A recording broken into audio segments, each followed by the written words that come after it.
welcome to my review of all the books I read in May. I actually only got 4 done in May because life was just a little bit busy. Not exactly what I was hoping for, but still, 4 books is 4 books. I just want to preface before I start, this is solely just my opinion. Everyone's entitled to their opinion, and that is the beauty of the book world, is that everyone is going to think different things of different books. Everyone's going to have different tastes, and this is just mine, so take it or leave it, but enjoy. So the book that we have up first for the month of May is Lightlark by Alex Ester. I really enjoyed this book.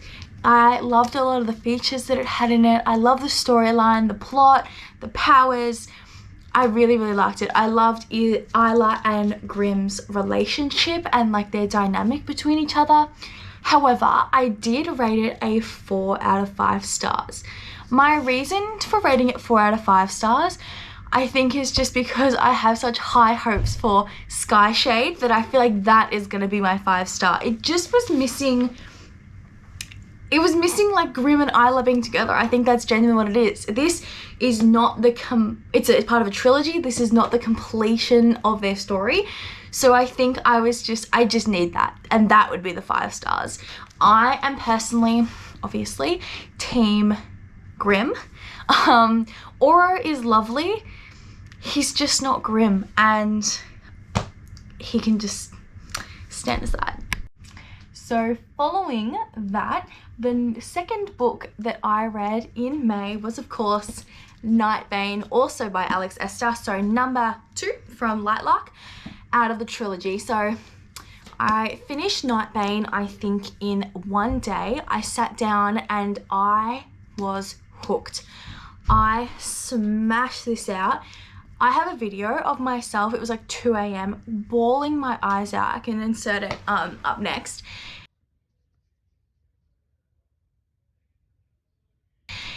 This book had me all over the place. There were revelations that I did not see coming. There was connections being made.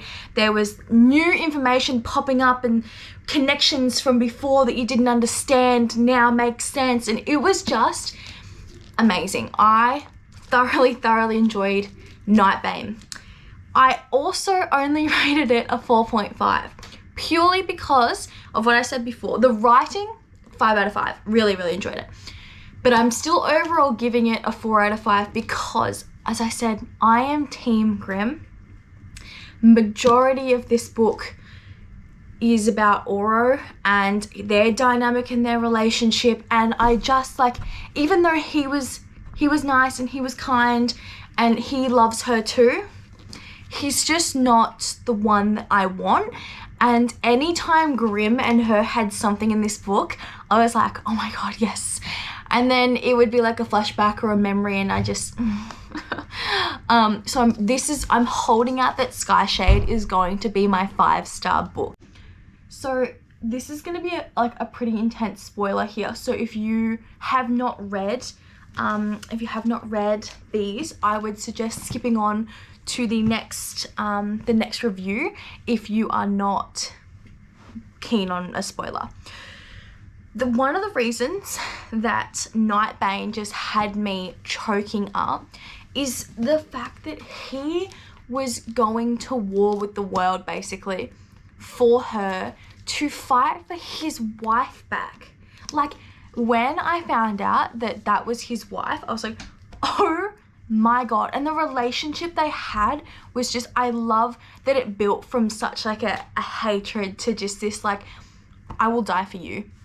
And I will literally bond, like connect myself with you to allow you to live. Like, he will go to the ends of the earth to help her. Like, and the thought of him going through all of this and to watch her choose someone else in front of him, like right in front of him, and her not know how much he's doing for her is just, oh my god. Like, when it all kind of came undone, I was just speechless. Oh goodness, what an ending.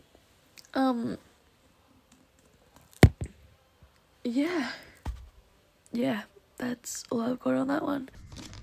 Tell you what, I love it. I love it. Yeah. What a roller coaster those last 40 pages are. Like, it uncovers so much about everything that's happened, and it puts all the pieces back together, and you find out like how much Grimm like fucking loves her. So just a bit of a summary.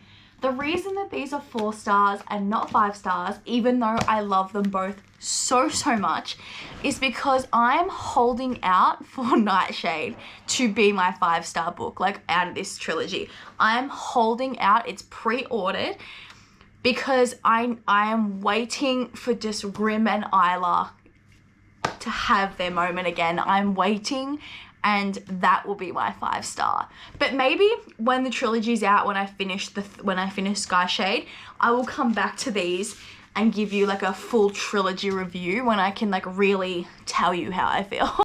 And the third book for May is the TikTok phenomenon, Powerless by Laura Roberts. It did take me a while to start to read it. I had it on my shelf for ages, and I always had the intention of reading it, and I don't know why I waited so long. I did see a lot of mixed reviews. Some people really liked it. Some people said it was the worst writing they've ever read. So I was a little bit like, I don't really know what I'm going into here. I stayed away from spoilers, so I didn't know any of the story of what actually happens. And now that I've met Kai Aza, let me tell you, this book was amazing. I really loved it. It is YA. The language is a little more simplistic than what you get out of maybe like the Fourth Wing ACOTAR kind of series, but it's meant to be. It's young adult. It's meant to be. It's easier to understand. The story is easier to follow, but overall, it is really good. It is really good. I really like the characters. I really like the dynamics. I like the power. I like the power systems, how it works, how they use the different categories of where people's powers fit into. I really like that as well, like from mundane to elite. Like I really like that.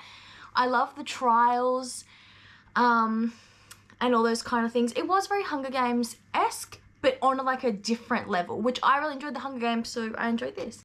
The only critique that I have for Powerless is I was a little bit confused about like the points system or the voting system, because it is mentioned a few times that she would lose votes because of not saying like what she was meant to say in front of the crowd, and like how she was 5th in the polls or something like that. And it was kind of like, that's very similar to the Hunger Games, that they want to get voted by the public. You want to be liked. But then it didn't really change anything in the trials themselves. They weren't at an advantage because they had more or less votes. So I just didn't understand what the inclusion of the public voting had on the actual trials themselves, because once it was mentioned in the beginning, it wasn't really mentioned again. So that scoring point voting system to me was a little bit confusing, because I just didn't understand what the public's vote actually did for them. Other than that, but if anyone knows, please put it in the comments so I can understand, because maybe I just missed it. Honestly, I could have. I read it very quickly because I was like, oh my god, like this is great. But that was the only part that I was a little bit like, I'm not really sure how this makes sense. But other than that, great book that I ended up rating a 4 out of 5. I have pre-ordered Reckless, and I'm really hoping that Kai and Peyton's relationship gets a chance to develop further with a bit more of like a tension this time, which I kind of think will be interesting. And especially now that the dynamic between Peyton and Kit has changed, I think this book is going to be completely different, and I'm really looking forward to that. But yeah.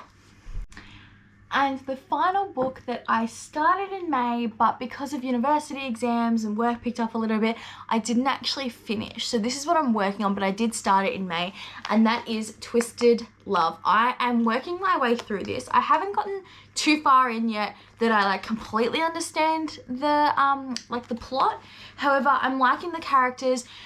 It's not maybe sucking me in as much as these 3 did. Like, I read these 3 really quickly because the story just like, I was ready to go. Whereas this one is a little slower for me. Like I haven't quite delved into this one too hard. I'm not like desperate to finish it. Maybe I just haven't gotten far enough in it yet. I don't know. But this is what I'm going to be finishing off. I did start it in May. It's taking me a little bit to get into it. But yeah, so that is everything that I had read in May. It was a bit of a slower month. Things were just really busy with uni. I had assessments and upcoming exams, and it was just a lot happening. But I'm hoping for the rest of June I will have a bit more of an opportunity to finish some of my books that I really want to read and finish off some of the ones I've already started. And if you have any recommendations, please feel free to leave them down below, because I would love to add to my collection. I'm planning on buying another bookshelf soon, so that is very, very exciting, because this one is starting to fill up a little too much that by the time all my books come that I've pre-ordered, I think I'm going to be spilling out a little bit. If you enjoyed this video and just like the overall vibes of what I have to say, and you agree with maybe with some of these opinions, or you have different opinions, I also would love to hear those, because some people I've seen are very hardcore Team Auror, and I would love to see what you guys are reading. But please feel free to subscribe and give this video a thumbs up. I would really, really appreciate it. And I will see you next time, lovelies. Bye.